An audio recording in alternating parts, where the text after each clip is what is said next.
English के जितने भी जानकार हैं उस बात को समझिए कि आर्टिकल्स का यूज़ इंग्लिश में कैसे किया जाता है। आप सभी को पता होगा कि इंग्लिश के अंदर आर्टिकल्स ए एन और दी होते हैं। ए एन और दी होते हैं।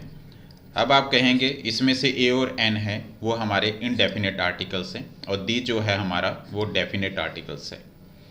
अब अगर आपको नॉलेज है आर्टिकल्स की तो आप मुझे एक बात का आंसर कीजिए। आपके सामने एक सेंटेंस लिखा हुआ है, he is A an honest. अब बताइए मुझे इस सेंटेंस के अंदर आपके अकॉर्डिंगली ए आएगा या एन आएगा। अब आप सोचिए इस बात को कि ए और एन में से कौन सा आर्टिकल इस सेंटेंस में आएगा। आई होप सो कि मैक्सिमम लोगों ने सोचा होगा कि सर यहाँ पर एन लगाते हैं क्योंकि वोवल साउंड के साथ ही आता है ही इज़ एन ऑनेस्ट। अब क्या ये सेंटेंस ठीक होगा अगर हम लिखेंगे ही इज़ एन ऑनेस्ट?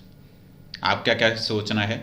देखिए मेरे अकॉर्डिंगली अगर ये sentence he is an honest लिखा जाएगा तो ये गलत होगा। अब जब मैंने गलत कहा तो कुछ बच्चों ने सोचा ही इज़ ए ऑनेस्ट लिख देते हैं, तब भी ये सेंटेंस गलत होगा। यही चीज़ें आपको समझनी है। देखिए जब मैं बात कर रहा हूँ ही इज़ एन ऑनेस्ट या ही इज़ आ ऑनेस्ट, तो दोनों सेंटेंसेस को मैंने गलत क्यों बोला है उसका एक रीज़न है। उसका रीज़न ये है कि हम लोग इस सेंटेंस में दोनों में से कोई भी आर्टिकल पहले नहीं लगाएंगे। ये सेंटेंस तभी एक्यूरेट होगा अगर मैं बोलूँगा ही इज़ ऑनेस्ट, क्योंकि ये सेंटेंस इनकम्प्लीट है, ये सेंटेंस पूरा नहीं है। अब ये पूरा कैसे होगा? अगर मैं ऑनेस्ट के बाद पर्सन लगा दूंगा, यानी कि अगर मैं बोलूँगा he is an honest person, तब ये सेंटेंस हमारा ठीक होगा। तब आप एन लगा सकते हैं वोवल साउंड के अकॉर्डिंगली। अब इससे आप लोग क्या समझ रहे हैं कि आर्टिकल्स तभी आते हैं जब वो नाउन को शो करते हैं, यानी कि ऑनेस्ट के बाद अगर मैं पर्सन बोल रहा हूँ तभी वो आर्टिकल्स का यूज़ कर सकता हूँ। तो आर्टिकल इसके बाद समझने के बाद देखिए दो तरह के आर्टिकल जो आपने कहा ए और एन इनडेफिनेट होते हैं और डेफिनेट के अंदर दी आता है। तो ये कब ए और एन आते हैं, कब दी आते हैं, उस बात को भी समझते हैं। देखिए सबसे पहले अगर डेफिनेट की बात करते हैं तो डेफिनेट का मतलब होता है कि अगर आप उस पर्सन को जानते हैं या कोई एनिमल है या कोई थिंग है, अगर आप उस चीज़ को जानते हैं तब आप लोग दी का यूज़ कीजिए। अदरवाइज़ ए और एन का यूज़ कर सकते हैं। कोई एक चीज़ है आप लोग ए का यूज़ कर सकते हैं, वोवल साउंड से पहले आप लोग एन का यूज़ कर सकते हैं।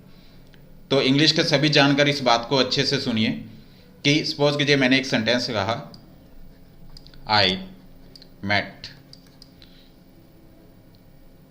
ए एन दी गर्ल। मैंने ये सेंटेंस आपके सामने लिखा, मैं एक लड़की से मिला। अब बताइए मुझे यहाँ पर ए लगाऊंगा, एन लगाऊंगा या दी लगाऊंगा? आप देखिए पहले तो इस बात को सोचिए कि हम लोग कौन सा आर्टिकल लगाएंगे। अगर मैं कहता हूँ आई मेट गर्ल, तो आप बताइए क्या आप उस लड़की को जानते हैं? क्या आपको लगता है कि मैं उस लड़की को जानता हूँ? अगर आपको उस लड़की के बारे में पता है कि वो लड़की कौन है तो फिर आप दी लगाएंगे, और अगर आपको लड़की के बारे में नहीं पता है तब आप यहाँ पर ए लगाएंगे। सपोज कीजिए नेक्स्ट सेंटेंस मैंने लिखा, गर्ल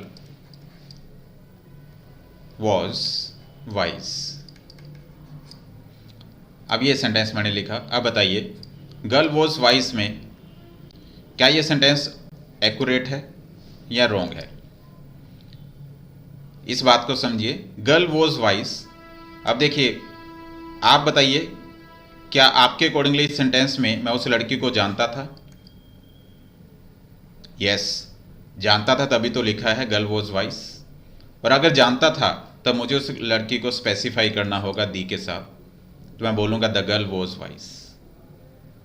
तो इस तरह की नॉलेज आपके माइंड में होना ज़रूरी होता है।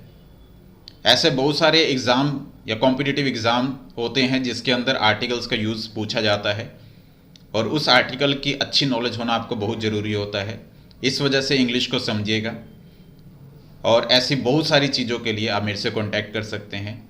मेरे नीलोखड़ी ऑफिस, करनाल ऑफिस में कभी भी आकर मिल सकते हैं और अपनी नॉलेज को बढ़ा सकते हैं। Thank you very much, all the best, जय माता दी।